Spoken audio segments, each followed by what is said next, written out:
sifatnya top down menjadi seimbang dengan bottom up. Tidak gampang sebenarnya. Atau kita sebut participatory development atau pembangunan yang lebih mengajak stakeholder untuk berpartisipasi.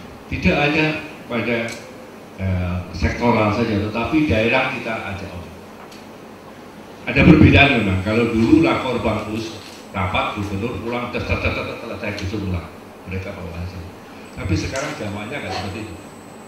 Harus kita nyampaikan dulu, sana juga nyampaikan, kemudian ada titik temu, apa-apa yang harus dibantu dan sebagainya. Terasa lambat, tapi ini adalah sebetulnya wujud dari demokrasi yang memang kita harus hadapi dan kita. Yang kedua adalah adanya keinginan kita ya, untuk mempertajam masalah-masalah prioritas pembangunan ini dalam perencanaan dan penganggaran. Saya kira Undang-Undang Perencanaan Pembangunan dan Keuangan Negara sudah mengatur itu. Jadi kalau Ibu depan Bapak lihat, begitu visi-visi diklopkan masuk ke dalam perencanaan, kemudian hubungan dengan masalah anggaran, kemudian pusat dan daerah, tetapi juga tetap belum berjalan dengan efektif.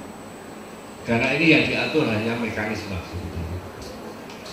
Yang ketiga, yang terakhir, yang penting di dalam era sekarang adalah komunikasi yang sebetulnya sudah dilakukan oleh Pak Taufik Kemas. Komunikasi antar lembaga tinggi negara, terutama untuk masalah yang penting.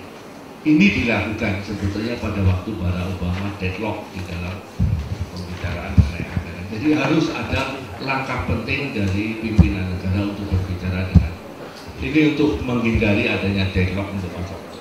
Kemudian Bapak ke depan, ini saya kira yang terakhir, beberapa poin reformasi dari manajemen pembangunan. Saya kira perlu diarahkan pada penguatan fungsi pemerintah. Pemerintah harus kuat. Kalau tidak, akan banyak rembetan dari apa-apa yang ada di dalam demokrasi di Indonesia. Bukan dalam arti remunerasi, tetap jadi ada reformasi birokrasi. Itu memang harus segera diselesaikan. Tapi dengan catatan Ibu dan Bapak, bukan dalam arti remunerasi atau WTP. WTP itu wajib tanpa pajak. Tapi menata fungsi-fungsi pemerintahan yang overlap, tidak karuan satu sama lain. Ada fungsi yang lebih, ada fungsi intelijen yang overlap dan sebagainya. Dan ini kosnya triliunan. Kita kemarin baru ngomong bagaimana administrasi pendudukan dengan sensus penduduk itu bisa dijadikan satu. Tapi karena itu sektor, meskipun falsafahnya beda pada waktu itu, tetapi memang ada yang buat dijadikan satu. Kalau dihemat itu kita bisa hemat berapa lihat, bisa sekitar. Tapi ekosektor jalan dan kita memang harus kita bisa hemat 4, sekian triliun. Dan kalau itu dilakukan untuk kesejahteraan, jadi birokrasi memang harus diatur. Dan Bapak, saya mohon ini penataan untuk pemerintah daerah. Saya tadi ngomong dengan Pak Budi. Kalau memang kita ujung tombak dari desentralisasi itu adalah kabupaten, maka kami juga sudah menyampaikan di lembaga jalan dengan Pak Muladi di Panas. Sebaiknya gubernur menjadi sepenuhnya wakil pemerintah. Ini kemudian kalau kita memang ujung tombak desentralisasi dalam arti demokrasi untuk mencapai aspirasi adalah tingkat pemerintahan yang paling dekat adalah kabupaten, maka ini manfaatnya tidak akan nanti kita dibahas di diskusi tadi. Kemudian yang terakhir Pak, mohon izin sebentar Pak Budi. Secara umum masalah kesenjangan ini kita buka akses. Secara umum polisi dibuka akses yang seluas-luasnya bagi semua komponen masyarakat termasuk daerah. Kelompok masyarakat sebetulnya mendapat prioritas saja di dalam RPJM ini dalam 5 tahun ini memang mengarah pada lebih menonjolkan kemiskinan daripada kesenjangan. Ya, Mas Arief. Jadi itu sebenarnya prioritas pokok. Kemudian kesenjangan juga ada langkah secara prioritas yang mungkin kita bisa berdebat di dalam implementasi mengenai daerah tertinggal kabupaten, kemudian Papua, dan kemudian Nusa Tenggara Timur. Dan satu lagi yang kami sampaikan di Budaya Bapak mengenai pentingnya peranan kebijakan fiskal, baik dari sisi belanja maupun penerimaan. Kalau Ibu dan Bapak nanti lihat di dalam tulisan saya, ada ruang yang bisa kita manfaatkan dengan meluruskan belanja barang dan jasa kita sangat berlebih, sedangkan belanja modal itu brutnya ya, nanti dilihat aja, dan belanja sosial itu peningkatannya sangat kecil dan setnya juga kecil, antara lain karena desakan birokrasi. Kalau ini kita bisa luruskan, maka akan tersedia semacam sumber daya yang kita bisa manfaatkan untuk program-program yang sifatnya menguntungkan. Tidak kalah penting, satu lagi adalah mengenai fungsi pengendalian dan koordinasi.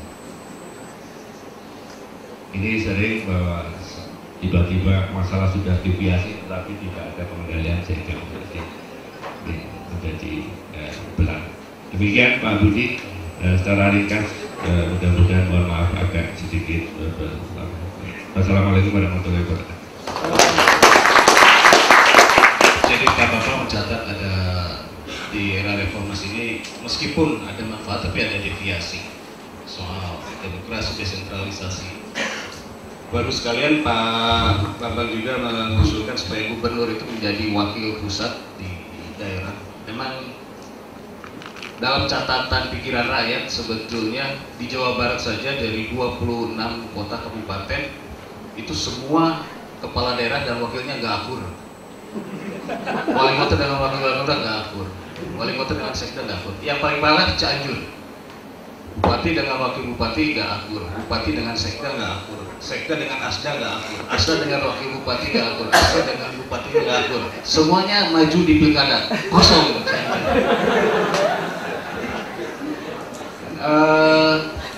Ahmad Heriawan sejak jadi gubernur belum pernah berhasil memanggil bupatinya untuk hadir semua rapat di Pakuan. Paling mengutus kepala dinas dan sebagainya. Ahmad Heriawan dengan wali kota dan Dato' Sadat satu kota nih, Bang, belum pernah bisa ketemu. Jadi untuk menyelesaikan stadion Gede Bage saja kan satu kota ketemu lah. Akhirnya dijewer sama pikiran rakyat, kita pertemukan di lapangan golf. Jadi memang ini aspek-aspek pemerintahan di daerah seperti ini. Saya nggak tahu, nanti Muradi bisa menjelaskan RUU yang baru apa memungkinkan gubernur sebagai apa sudah dimasukkan gubernur sebagai wakil pusat.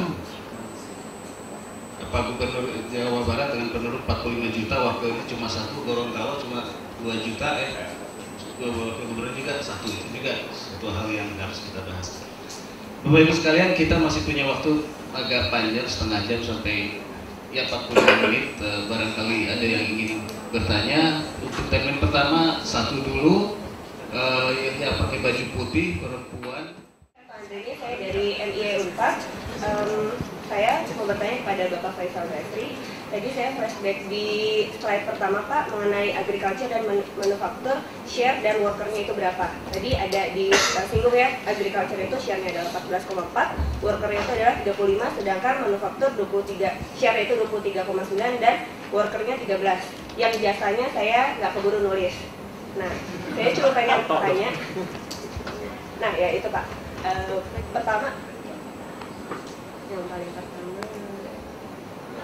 setelah ya, nah saya pengen nanya, berarti ini kan mengkaitkan dengan less propornya itu Pak, berarti harusnya kalau misalnya kita itu ingin propor, kita harus mendukung si sektor agriculture-nya itu, baru manufaktur dan kemudian sektor jasanya itu, si tiga sektor itu. Tetapi ternyata di Indonesia sendiri kita sekarang itu lebih pro ke sektor jasa. Nah saya pengen nanya tuh kayak apakah si sekarang ini buah reformasi kita itu harus balik lagi ke sektor pertanian diperbaiki, kemudian ke sektor manufaktur, atau tiga-tiganya langsung berdampingan untuk diperbaiki. Tapi kalau misalnya tiga-tiganya langsung itu, apakah bisa? Karena saya mengutip dari kata-katanya Lewis, itu dualistik ekonomi itu, kita kan harus bagus dulu di pertaniannya, kemudian lari ke manufaktur, kemudian baru lari ke jasa, seperti contohnya adalah di Amerika Serikat. Terima kasih Pak. Retno. Ya, Assalamualaikum warahmatullahi wabarakatuh. Ya, pertanyaan ini sebelumnya silakan saya diri dulu. Nama saya Vidi, saya dari Lafarge Group. Kebetulan saya bergerak di perusahaan saya bergerak di bidang konstruksi. Yang ingin saya tanyakan Pak, karena perusahaan saya ini adalah perusahaan asing sebenarnya. Jadi biasanya saya selalu membawa angin surga kalau ke investor asing gitu. Bahwa Indonesia ini persis seperti data yang Profesor Basti tampilkan di awal sebenarnya, sebelum ada data-data seperti ini. Tapi kan otomatis ketika saya melihat data yang ada faktual seperti ini kan berarti investasi nanti si asing ini bisa jadi bodong Pak. Gitu, karena kalau misalkan saya juga belum tahu nih untuk breakdownnya dari sektor konstruksi misalkan, apakah dari tahun ke tahunnya itu apakah menurun ataukah naik nantinya. Dan saya juga sebenarnya ingin mengusahakan bahwa investor asing cukuplah investasinya itu di Jawa terus gitu loh. Kenapa nggak coba bangun di Papua? Bagaimana sih kok harga semen di Papua dan di Jawa ini perbedaannya sangat signifikan gitu. Tapi kalau misalkan memang data-data yang saya perlukan nanti dari Pak Arief juga itu ada di keberpihakan.org itu menyatakan bahwa investasi yang paling menguntungkan dari sisi investor itu adalah di Pulau Jawa, kan saya bisa berbuat apa gitu loh. Jadi yang ingin saya konsultasikan mungkin kan apakah dari segi data kalau untuk kepada Fansori, apakah nanti ada breakdownnya per pulau atau bahkan per kabupaten kotanya, dan jika data ini memang valid berarti kan negara ini dalam tanda kutip bom waktu yang sedang kita tanam nih Pak gitu. Jadi saya juga agak seram nanti kalau misalkan bawa investor asing terus ternyata investasi kita malah bodong seperti itu Pak. Mohon tanggapannya. Terima kasih.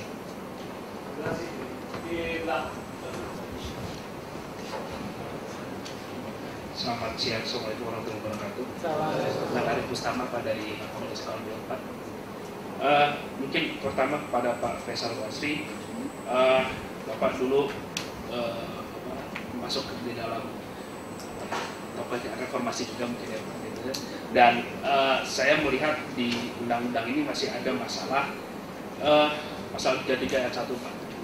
Maka memang disusun sebagai usaha bersama berdasar atas asas kekeluargaan. Saya kira saya sebagai akademisi dan juga sebagai praktisi agak sulit mencari, ya agak sulit untuk menerapkan asas kekeluargaan ini Pak. Ya, di buku-buku ekonomi yang saya baca belum pernah ada asas kekeluargaan.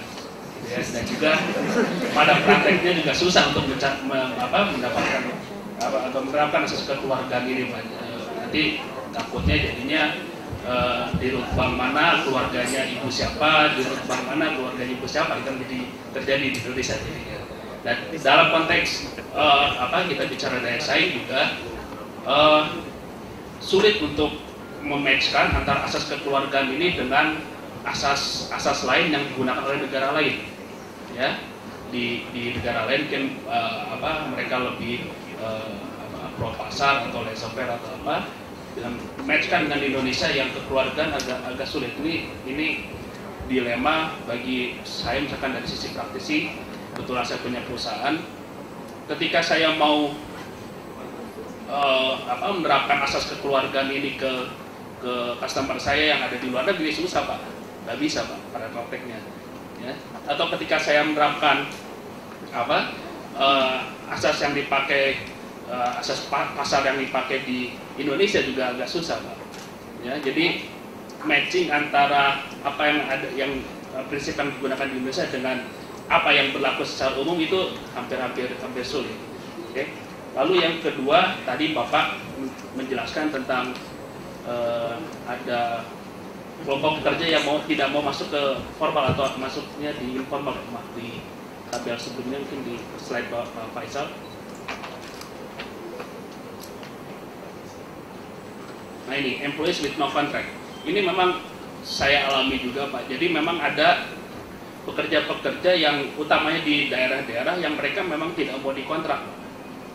Ya, tidak mau dikontrak dengan alasan apa? Dengan alasan mereka ingin bebas lagi gitu katanya. Ya, dan ini masalah yang sampai sekarang saya sudah 10 tahun belum pernah bisa saya transportasi. Ya, jadi lebih kepada culture. Jadi mungkin lebih kebijakan yang bisa diambil mungkin dari di Indonesia adalah bagaimana bisa secara dari sisi kebijakan ya, bisa memaksa setiap perusahaan ya, yang mempekerjakan orang itu harus menerapkan kontrak. Ya. Harus ada aturan khusus Pak. Jadi selama ini kita tidak punya aturan yang memaksakan harus kontrak, sehingga ya dan mungkin pengawasannya juga kurang, sehingga ya perusahaan employees with no contract ini besar terus jumlahnya. Dan ini teman-teman saya yang lain juga merasakan hal yang sama. Ya, pekerja yang level pendidikannya rendah, yang unskilled ini, mereka memang sangat jarang atau hampir tidak mau untuk dikontrak karena mereka bilang saya tidak ingin terikat dengan aturan perusahaan. Hal seperti ini mungkin bisa menjadi pertimbangan misalkan bagi Bappenas. Dan terima kasih, selamat siang. Assalamualaikum warahmatullahi wabarakatuh. Selamat sejahtera. Saya Ismi, masyarakat biasa. Jadi pertanyaan saya pertanyaan biasa. Karena tadi Bapak Faisal menyinggung sedikit tentang jaminan pengaman masyarakat kita, maka saya teringat mengenai subsidi yang kaitannya dengan kenaikan harga BBM ini. Bapak Arif Ansori tadi bilang kalau anggaran APBN kita ini harusnya lebih berpihak kepada masyarakat dan masih banyak budget yang bisa kita rombak. Nah, apakah budget yang bisa kita rombak ini salah satunya adalah untuk tidak menaikkan harga BBM?